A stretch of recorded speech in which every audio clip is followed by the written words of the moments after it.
નમસ્કાર દોસ્તો, શાંતિશ્રમ ન્યૂઝમાં આપનું સ્વાગત છે। મોદીએ વાવ થરાદમાં 19,806.9 કરોડના વિકાસ કાર્યોનું લોકાર્પણ ખાતમુહૂર્ત કહ્યું આજે એક દિવસમાં 40,000 લોકોને ઘર મળ્યા। વિકાસ કાર્ય ઉદ્યોગ સાથે રોજગારી લાવશે। વડાપ્રધાન નરેન્દ્ર મોદી આજે વાવ થરાદ જિલ્લાના નાની ગામની મુલાકાતે હતા। મુલાકાત દરમિયાન તેમણે અંદાજે 19,800 કરોડ રૂપિયાના વિવિધ વિકાસ કાર્યોનું ઉદ્ઘાટન અને લોકાર્પણ કર્યું, જેમાં નરેન્દ્ર મોદીએ જણાવ્યું કે આજે 20,000 કરોડના વિકાસ કાર્યોના લોકાર્પણ શિલાન્યાસથી ઉત્તર ગુજરાત અને સમગ્ર ગુજરાતને લાભ થશે।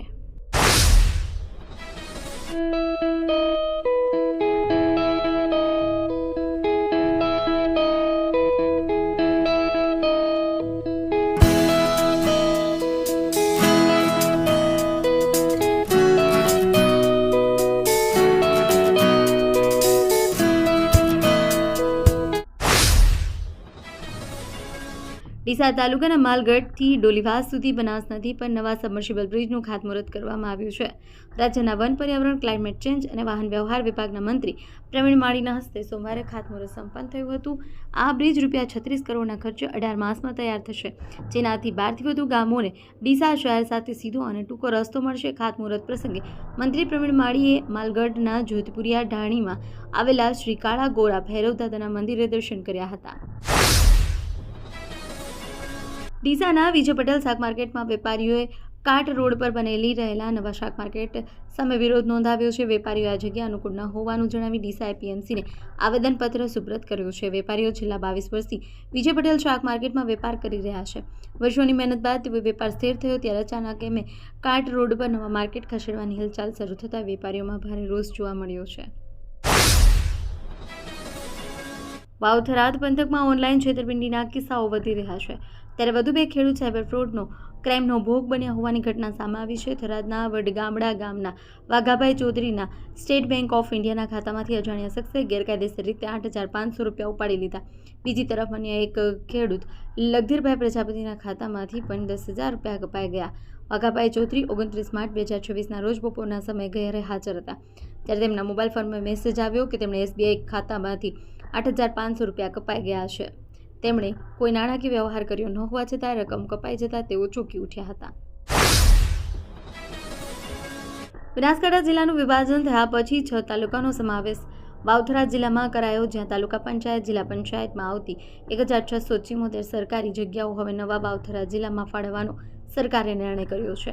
બનાસકાંઠા જિલ્લાનું વિભાજન થયા પછી નવા બનેલા વાવ-થરાદ જિલ્લામાં 6 તાલુકા થરાદ, વાવ, સુઈગામ, લાખણી, પાભર, દિયોદરનો સમાવેશ કરાયો છે, જ્યાં અત્યાર સુધી બનાસકાંઠા જિલ્લા પંચાયત તાલુકા કક્ષાની કુલ 1,674 જગ્યા બનાસકાંઠામાં હતી। તે જગ્યાઓ વાવ-થરાદ જિલ્લાને ફાળવવાનો સરકારે નિર્ણય કર્યો છે, જેનાથી વહીવટી સુગમતા વધશે। દિયોદર પંથકમાં શિક્ષણનું અનેરું ધામ એટલે Shri Tapasvi college of nursing તેમજ શ્રી તપસ્વી આર્ટ્સ કોલેજ, જ્યાં છે સંપૂર્ણ AC, CCTV, WiFi, digitally updated campus, BSc nursing સહિતના અનેક કોર્સમાં આજે જ પ્રવેશ માટે સંપર્ક કરો Tapasvi college of nursing, Deodar. સુરતના લીંબાયત વિસ્તારમાં આવેલી મીઠી ખાડી પાસે એક મકાનમાં અચાનક ભયાનક આગ ફાટી નીકળતા 5 લોકોના મોત નીપજ્યા છે। રહેણાંક મકાનમાં લાગેલી આગને પગલે આસપાસના વિસ્તારમાં ભારે અફરાતફરીનો માહોલ સર્જાયો હતો। ઘટનાની જાણ થતાં જ ફાયર વિભાગની ગાડી અને એમ્બ્યુલન્સ ટીમ તાત્કાલિક અસરથી ઘટના સ્થળે દોડી બચાવ કામગીરી હાથ ધરી। સ્થાનિક સ્વરાજની ચૂંટણીનું કાઉન્ટડાઉન શરૂ થઈ ગયું છે। ભાજપ દ્વારા દાવેદારોને સાંભળવાની પ્રક્રિયાનો આરંભ કરી દેવાયો છે। વડોદરા મહાનગરપાલિકા ખાતે આવતીકાલે વિવિધ 19 વોર્ડના દાવેદારોને ફોર્મ ભરવા તેમને સાંભળવાની પ્રક્રિયા હાથ ધરવામાં આવશે। નિરીક્ષકો દ્વારા 4 ઝોનમાં સેન્સ લેવાની પ્રક્રિયા હાથ ધરવામાં આવશે। શહેરના પૂર્વ, પશ્ચિમ, ઉત્તર અને દક્ષિણ એમ 4 ઝોનમાં વહેંચાયેલ વોર્ડ મુજબ સેન્સ પ્રક્રિયા હાથ ધરાશે। શહેરના ટીપી, તેર, છાણી, તરસાલી, ખોડિયારનગર તથા વાસણા રોડ પર ખાતે સેન્સ પ્રક્રિયા હાથ ધરવામાં આવશે।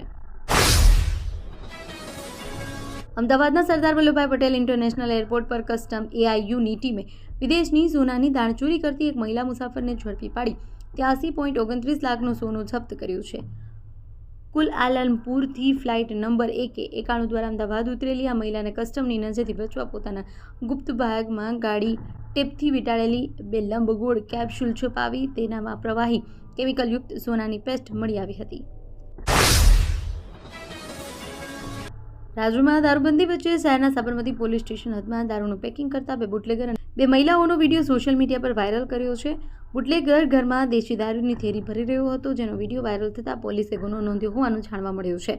મહત્વનું છે કે 2 મહિના અગાઉ સાબરમતી પોલીસ સ્ટેશન હદમાં દેશી દારૂનો અડ્ડો ચાલતો હોવાનો વિડીયો સામે આવ્યો હતો. ગુજરાતમાં કાળઝાળ ગરમી વચ્ચે ફરી એકવાર માવઠાની આફત તોડાઈ રહી છે, જેમાં આગામી 2 એપ્રિલથી નવું વેસ્ટર્ન ડિસ્ટર્બન્સ સક્રિય થતાં રાજ્યના અનેક ભાગોમાં ગાજવીજ સાથે કમોસમી વરસાદની આગાહી કરવામાં આવી છે. હવામાન વિભાગના જણાવ્યા અનુસાર પાકિસ્તાન રાજસ્થાન પર સર્જાયેલા સાયક્લોનિક સર્ક્યુલેશનને કારણે આગામી 31 માર્ચથી 4 એપ્રિલ દરમિયાન સૌરાષ્ટ્ર, કચ્છ, ઉત્તર દક્ષિણ ગુજરાતના વિવિધ જિલ્લાઓમાં 30 થી 40 કિલોમીટરની ઝડપે પવન ફૂંકાવા સાથે હળવાથી મધ્યમ વરસાદ પડી શકે છે.